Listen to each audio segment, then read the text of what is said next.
Does Massachusetts have the worst gun laws in the country?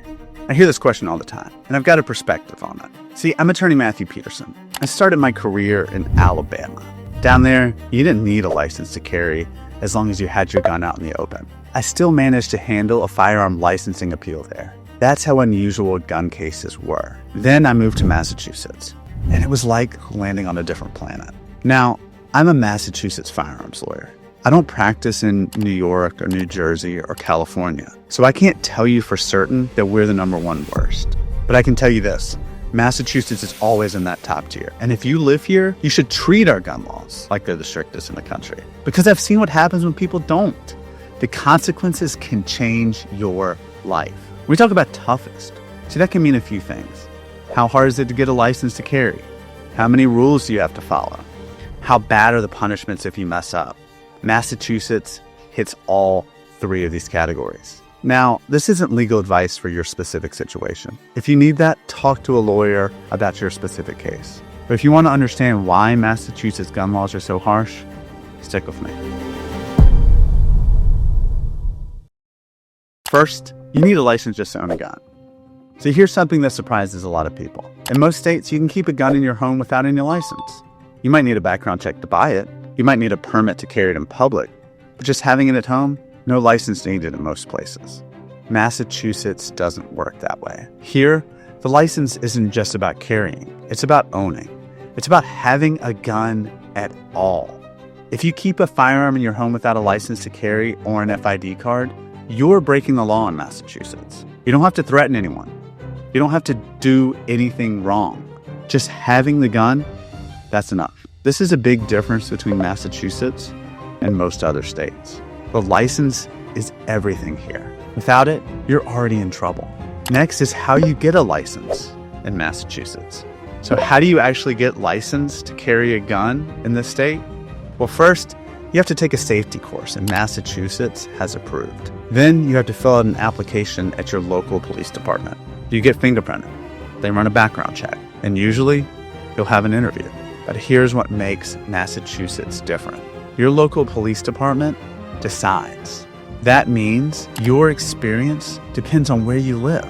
Some towns move fast. Some towns take forever. Some towns have been more picky than others. Now, the law has changed. After the Bruen case, Massachusetts is supposed to be a shall-issue state. That means if you qualify, they have to give you a license. But even with that change, this isn't a quick process. It takes time. How much time? That depends on your town. It could be weeks, could be months. And that creates a problem. When people wait and wait, they get tempted. They think, I'll just hold on to this gun when my application goes through. Don't do that.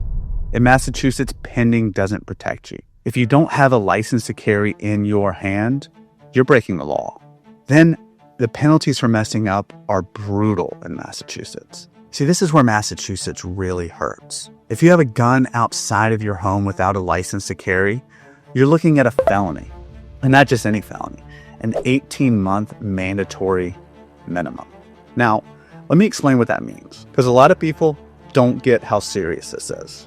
Mandatory minimum means a judge has no choice, even if you have a clean record, even if you're a good person who made an honest mistake, even if you have a family counting on you. The judge cannot give you probation. The judge cannot let you go home. The judge has to send you to jail for at least 18 months if you're convicted, day for day. And it gets worse. If that gun is loaded, that adds more time. So you're already in deep trouble for having a gun, then it gets worse because that gun was loaded. I've lived this with my clients. I've seen families terrified about what's coming. The good news, though, these cases can be won. We've beaten mandatory minimums. We filed motions to suppress evidence when police did illegal searches. For example, in Chelsea District Court, we inherited a case from another attorney who told our client just to pick a day to start his 18 months. We didn't accept that. We fought. We got the evidence thrown out, and our client walked free. In Lowell just last year, we had a client caught with a gun in a bag. It looked really bad, but we showed the jury the bag wasn't his. Someone else's ID was in it, and the jury agreed. Found our client not guilty. In Salem, we had a client who admitted to having a gun without a Massachusetts license. even with that admission, we got the jury to acquit. How? We showed how police violated his rights during questioning. These wins don't happen by accident. They happen because you fight, but you have to fight smart because the stakes, they're real. Now, other states are strict too. I've told you I'm not an expert on other states, and I meant to. But here's what I've heard.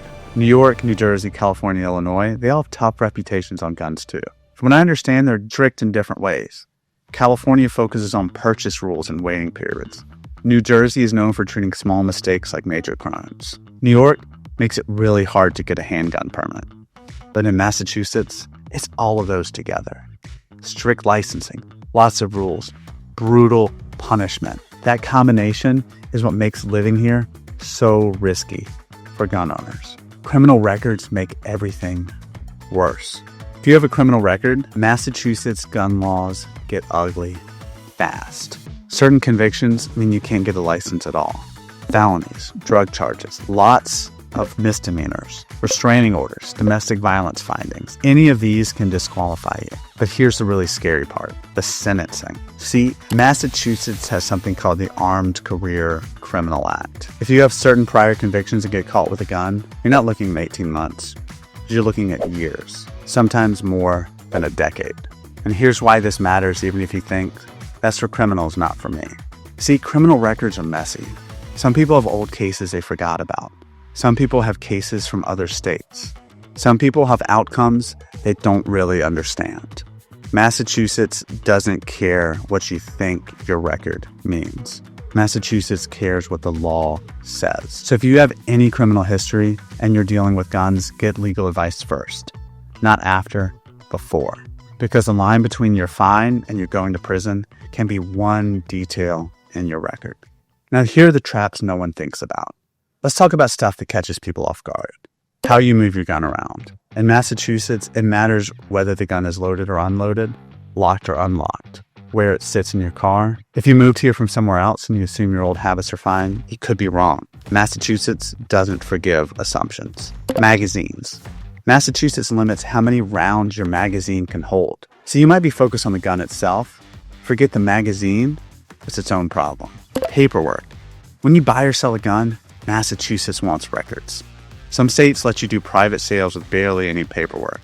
Massachusetts doesn't. Storage. See, Massachusetts tells you not only whether you can own guns, but how you store your guns. And if you do it wrong, that's its own criminal charge. See, here's a takeaway. You can think you're doing everything right and still get charged because you didn't know some technical rule.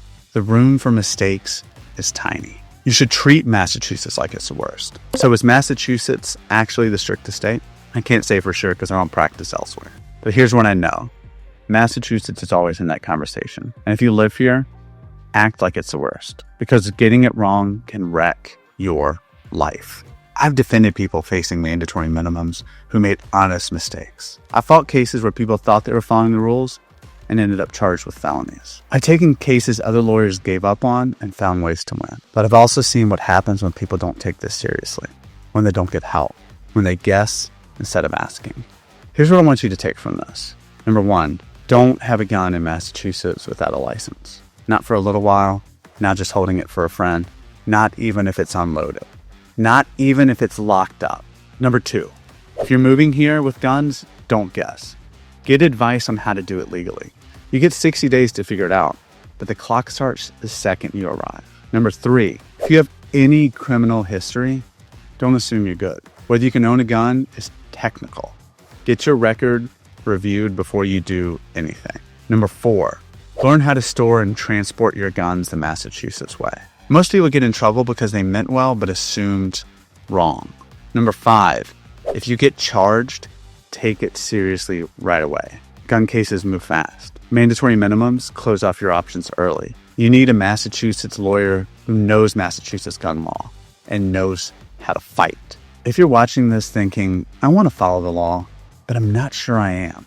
See, that's the right instinct. Massachusetts is not a state where you want to learn the rules by getting arrested. I've been fighting these cases for years. We've won acquittals. We've gotten evidence thrown out. We've restored licenses that were taken away wrongfully. And we need to keep fighting because gun owners in Massachusetts need someone in their corner. If this helped you, subscribe. I'll keep making videos that explain Massachusetts gun laws in plain English. If you've got questions about your situation, reach out to us directly. And if there's a topic you want me to cover, put it in the comments below. So what do you think? Does Massachusetts have the worst gun laws in the country? Let me know below.